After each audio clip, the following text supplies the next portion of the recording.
اعوذ باللہ من الشیطان الرجیم تلک الرسل فضلنا بعضهم علی بعض۔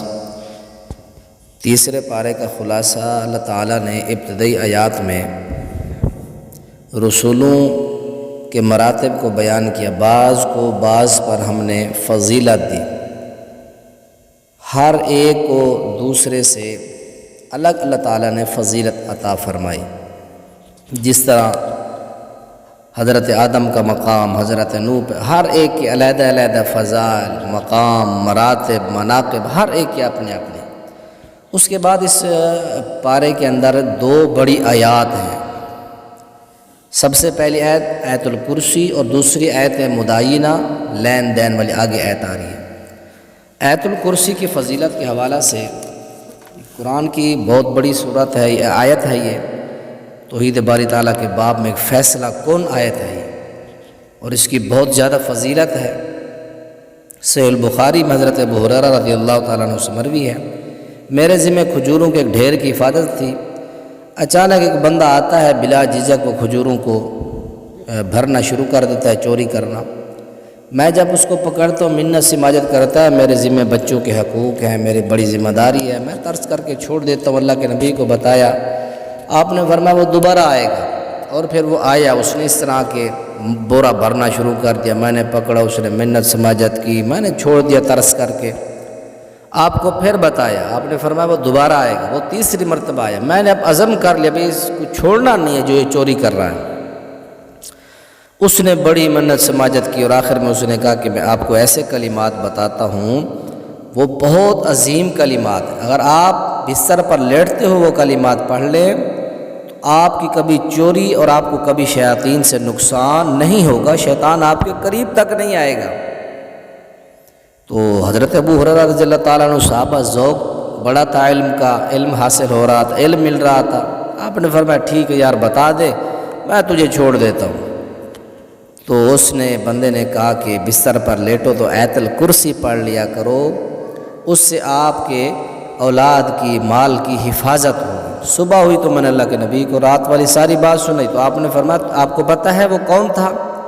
وہ شیطان تھا، وہ جھوٹا تھا، لیکن بات وہ سچی کر گیا ہے۔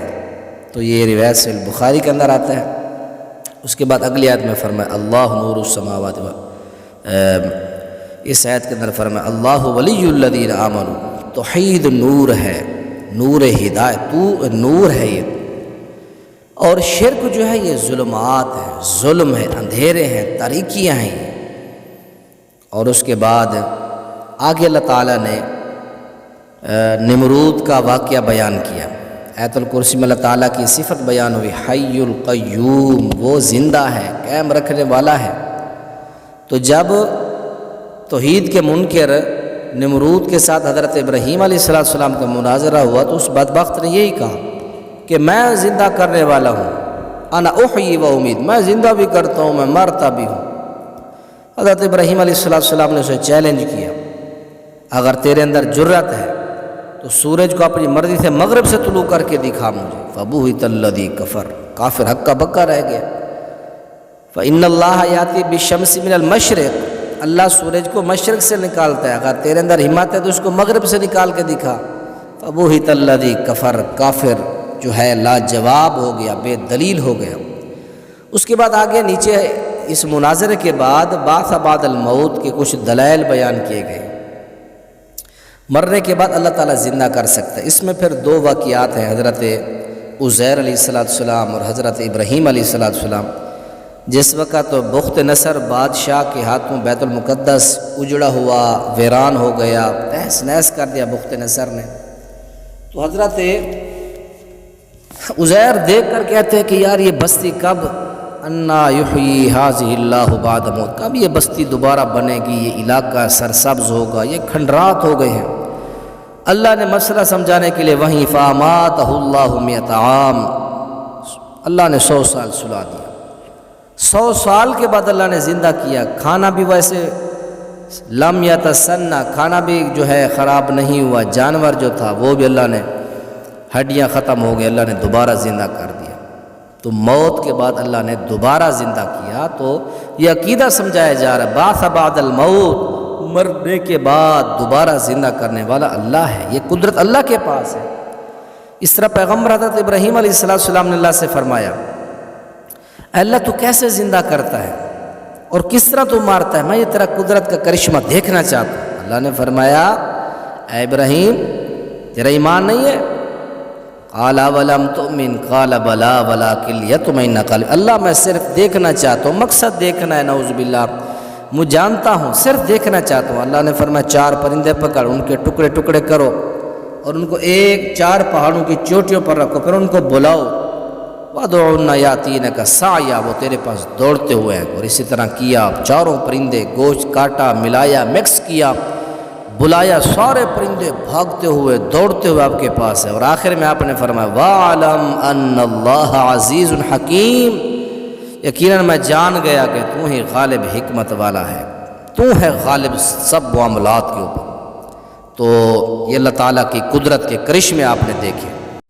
اور آگے پھر وَأَحَلَّ اللَّهُ الْبَيْعَ وَحَرَّمَ الرِّبَا، خرچ کرنے کا بھی پیچھے آ رہا ہے۔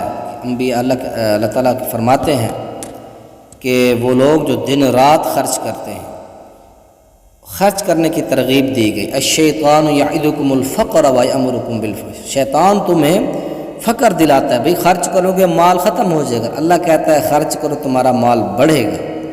اور فرمایا کہ یا ایھا الذین آمنوا من طیبات ما کسبتم ومما اخرجنا لکم من الارض، جب تم نے خرچ کرنا اللہ کے راستے میں اچھا مال خرچ کرو۔ اور اس کے بعد سود کی حرمت آئی، وَأَحَلَّ اللَّهُ الْبَيْعَ وَحَرَّمَ الرِّبَا، اللہ نے بیع کو حلال قرار دیا اور سود کو اللہ تعالیٰ نے حرام قرار دیا۔ اس کے بعد آیت مداینہ، لین دین قرض کے معاملات کے بارے میں فرمایا، اصول بتا دیا۔ جب تم لین دین کرو اسلامی نقطہ نظر سے کس طرح کرو، اپنے معاملات کو لکھ لو۔ اور سود کا رواج تب چلتا ہے جب لوگ قرض لے کر بر وقت واپس نہیں کرتے، تو پھر وہ آگے سے پیسے بڑھا دیتے ہیں۔ اس لیے فرمایا کہ لین دین میں جو احتیاط اسلامی نقطہ نظر سے ہے وہ احکامات بیان کیے، ان کو لکھ لو، آپس میں معاہدہ کر لو۔ یا ایھا الذین آمنوا اذا تداینتم بدین الی اجل مسمى فاکتبوا۔ اس کے بعد سورہ بقرہ کی آخری آیات کی فضیلت جو ہے وہ بھی آپ نے پیچھے سورہ فاتحہ کے اندر سن لی تھی۔ مزید فرمایا کہ جو شخص ان رات کو پڑھ کر سوتا ہے تو یہ اس کو کافی ہو جاتی ہے۔ آخری آیات جو سورہ بقرہ کی ہیں، للہ ما فی السماوات وما فی الارض، یعنی وہ غافل لوگوں میں نہیں لکھا جاتا۔ یہ صحیح بخاری کے اندر ہے۔ اس دوسری روایت حضرت ابو ذر رضی اللہ تعالیٰ عنہ فرماتے ہیں کہ رسول اللہ صلی اللہ علیہ وسلم نے فرمایا، اللہ تعالیٰ نے سورہ بقرہ کا ایسی 2 آیتوں کے ساتھ اختتام کیا ہے جو عرش کے نیچے رکھے ہوئے اللہ کے خزانوں سے عطا ہوئی ہیں۔ تو یہ 2 آخری جو آیت اللہ کے خزانوں میں سے، تم خود بھی ان کلمات کا علم حاصل کرو اور اپنے اہل خانہ کو بھی ان کی تعلیم دو، کیونکہ یہ کلمات باعث رحمت قرب الہی کا ذریعہ ہے۔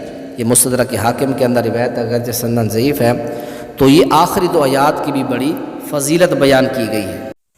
آگے سورہ آل عمران، یہ سورہ مدینہ میں نازل ہوئی، اس کی 200 آیات اور 20 رکوع ہیں، اور اس سورہ کا نام آل عمران آیت نمبر 55 کے اندر آل عمران کے لفظ سے اس سورہ کا نام رکھا گیا ہے۔ اور اس سورت کی جو مناسبت ہے سابقہ صورتوں کے ساتھ، سورہ فاتحہ، بقرہ، آل عمران ایک دوسرے کے ساتھ ان کا تعلق ہے۔ فاتحہ کے اندر مغضوب علیہ اور ضالین لوگوں کے راستے سے بچنے کی دعا مانگی گئی تھی، تو سورہ بقرہ میں مغضوب علیہ یہود اور آل عمران میں ضالین یعنی نصارہ گمراہ لوگوں کا ذکر کی۔ اس طرح یہ دونوں صورتوں میں فاتحہ کی تفسیر بیان کر دی۔ فاتحہ میں مغضوب اور ضال لوگ تھے، اب ان دونوں کا تذکرہ جو تھا بقرہ اور آل عمران کے اندر ہے۔ اس سورہ کے اندر 4 باتیں بیان کی گئی ہیں۔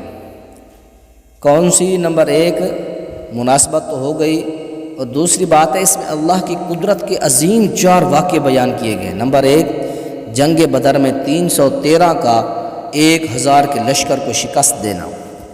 دوسرے نمبر پر جو دوسرا واقعہ اس کے اندر بیان کیا گیا ہے وہ یہ ہے کہ مریم علیہ السلام کے پاس بے موسم پھلوں کا آنا، یہ اللہ کی بڑی قدرت تھی۔ اور تیسرا جو بڑا واقعہ وہ یہ ہے، حضرت زکریا علیہ السلام کو بڑھاپے میں اللہ نے اولاد دی۔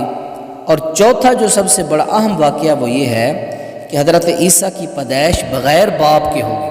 اس کا پورا تذکرہ اسی تیسرے پارے کے اندر بھی ہے، باقی مقامات مریم کے اندر بھی ہے۔ اور پانچویں بات یہ ہے کہ مناظرہ مباہلہ یمن نجران کے عیسائی اللہ کے نبی کے پاس آئے، بحث مباحثہ سن 9 ہجری کے اندر ایک وفد آیا مدینہ میں، بڑا تکرار بحث کیا اللہ کے نبی کے ساتھ مناظرہ۔ آپ نے آخر کار کہا بھائی دیکھو تم لوگ میری بات نہیں مان رہے تو آؤ مباہلہ کرتے ہیں، جو سچا ہوگا وہ بچ جائے گا، جو جھوٹا ہوگا ایک دوسرے کے اوپر جو ہے بد دعا کرتے ہیں، اللہ جو سچا ہے اس کو بچا لے، جھوٹا اس کو موت آ جائے۔ اللہ کے نبی اگلے دن اہل خانہ کو لے کر میدان میں آ گئے، نجرانی عیسائی دیکھ کر ڈر گئے اور آپس میں صلاح مشورے کرنے لگے۔ ایک نے کہا بھی مبالغہ نہ کرو، ہو سکتا ہے یہ حضرت اسماعیل کی جو اولاد سے نبی آنا تھا یہ وہی نبی ہو تو کہیں نقصان بھی نہ ہو جائے۔ تو آخر کار یہ لوگ صلح کر لیتے ہیں، پھر چلے جاتے ہیں۔ تو پھر آخر کار یہ مبالغہ بھی نہ کیا ان لوگوں نے، اسی طرح یہ ٹال مٹول کر کے نکل گئے، بچ گئے۔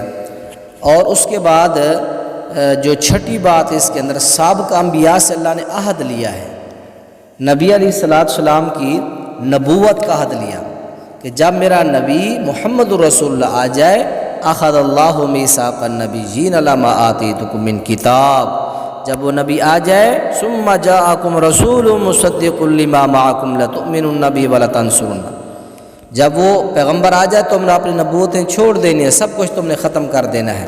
تو آخر میں اللہ تعالیٰ نے یہ عہد لیا ہے تمام سابقہ انبیاء سے۔